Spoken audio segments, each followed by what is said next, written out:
Hello guys, welcome to our channel Technically Immortal. In today's video, we will discuss about the first law of thermodynamics, its basic principle along with examples. So, first of all, what is the first law of thermodynamics? What it deals with? So, the first law of thermodynamics says that the change in or the heat supplied to a body, which can be delta Q, is equals to work done, which is delta W. Where in which process? That is in a cyclic process. So this is this sign of cyclic integral. So the first law of thermodynamics says that cyclic integral of del Q is equal to cyclic integral of del W. So the first law of thermodynamics works on the basic principle of law of conservation of energy. So what is the law of conservation of energy? So the law of conservation of energy. The law of conservation of energy says that the energy can neither be created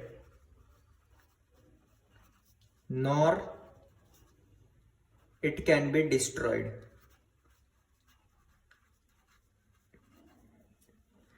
But it can be transformed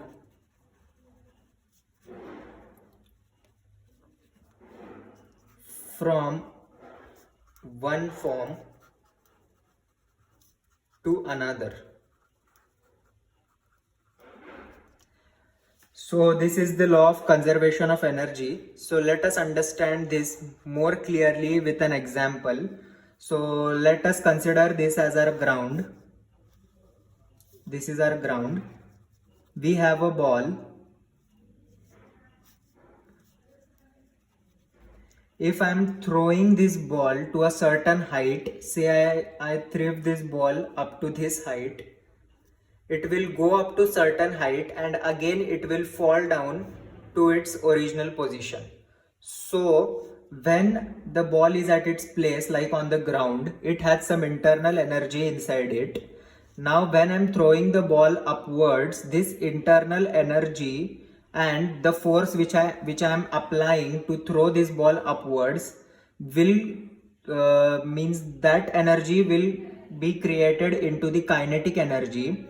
As the ball goes up and up, this kinetic energy which is due to its velocity that I threw the ball will be converted into potential energy when the ball is at its maximum height, which is, let us consider this is our maximum height.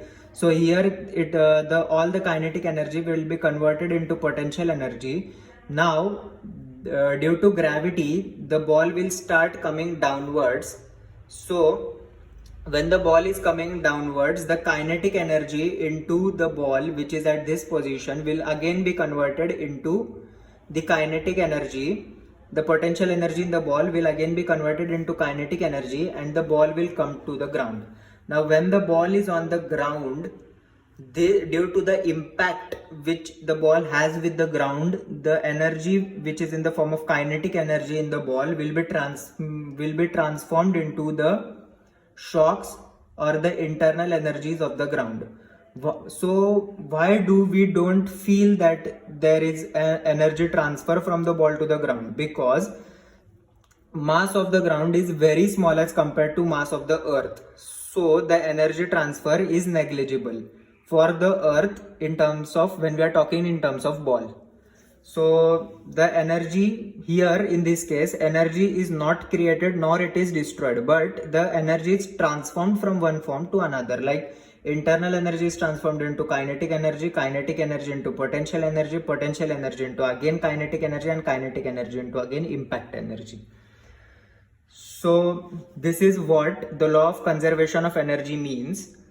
Now, what does the first law of thermodynamics means with respect to the law of conservation of energy is that we'll take an example of a piston cylinder. So this is our cylinder. This is the piston.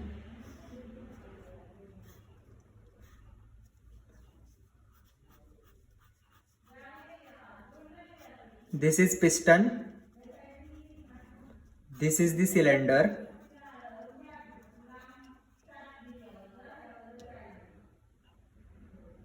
This is the cylinder. Now here we have the combustion gases which are placed inside the, or which are compressed inside the cylinder.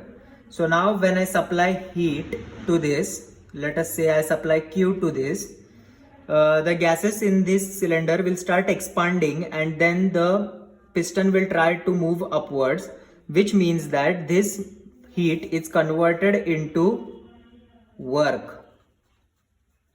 So I can write a small derivation that this change of heat into work is due to some internal energy which is due to this gas.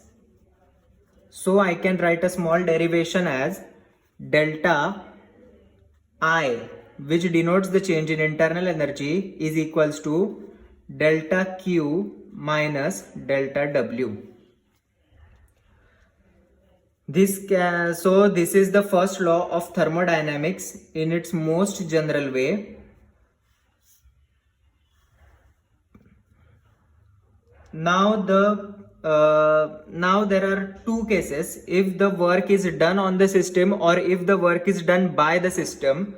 Now when I have a battery and I'm connecting it to a motor,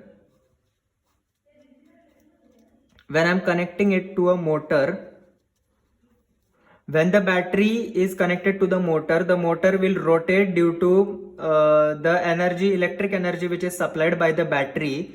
So in this case, the work is done on the system, so it is positive work. Now, when I am placing a battery which is a rechargeable battery, and I have a motor, or I can say a generator, when I am rotating this rotor of the motor or the generator, the battery will get charged. So I am doing the work on the system, so it is negative work. This is motor or the generator. So this is negative work. So when I have positive work, that means that I am getting work from my system, my internal energy would be negative. So if work is positive, my internal energy would be negative.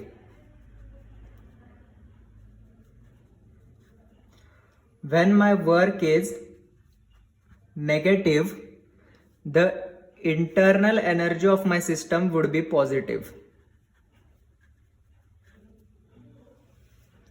So we can again say that internal energy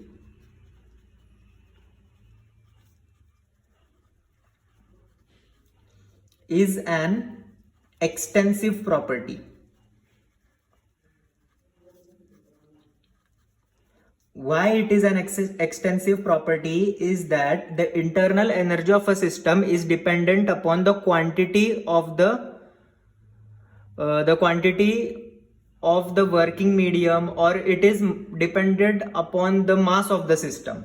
So internal energy is an extensive property, which means that more the gas into the system, more will be the internal energy of the system, and less the mass into the system, less will be the internal energy of the system. So that was all about the first law of thermodynamics and today's video. If you like the video, please drop a like. If you need a video on any other topic, please comment into the comment box, and don't forget to subscribe the channel for such new videos. Thank you.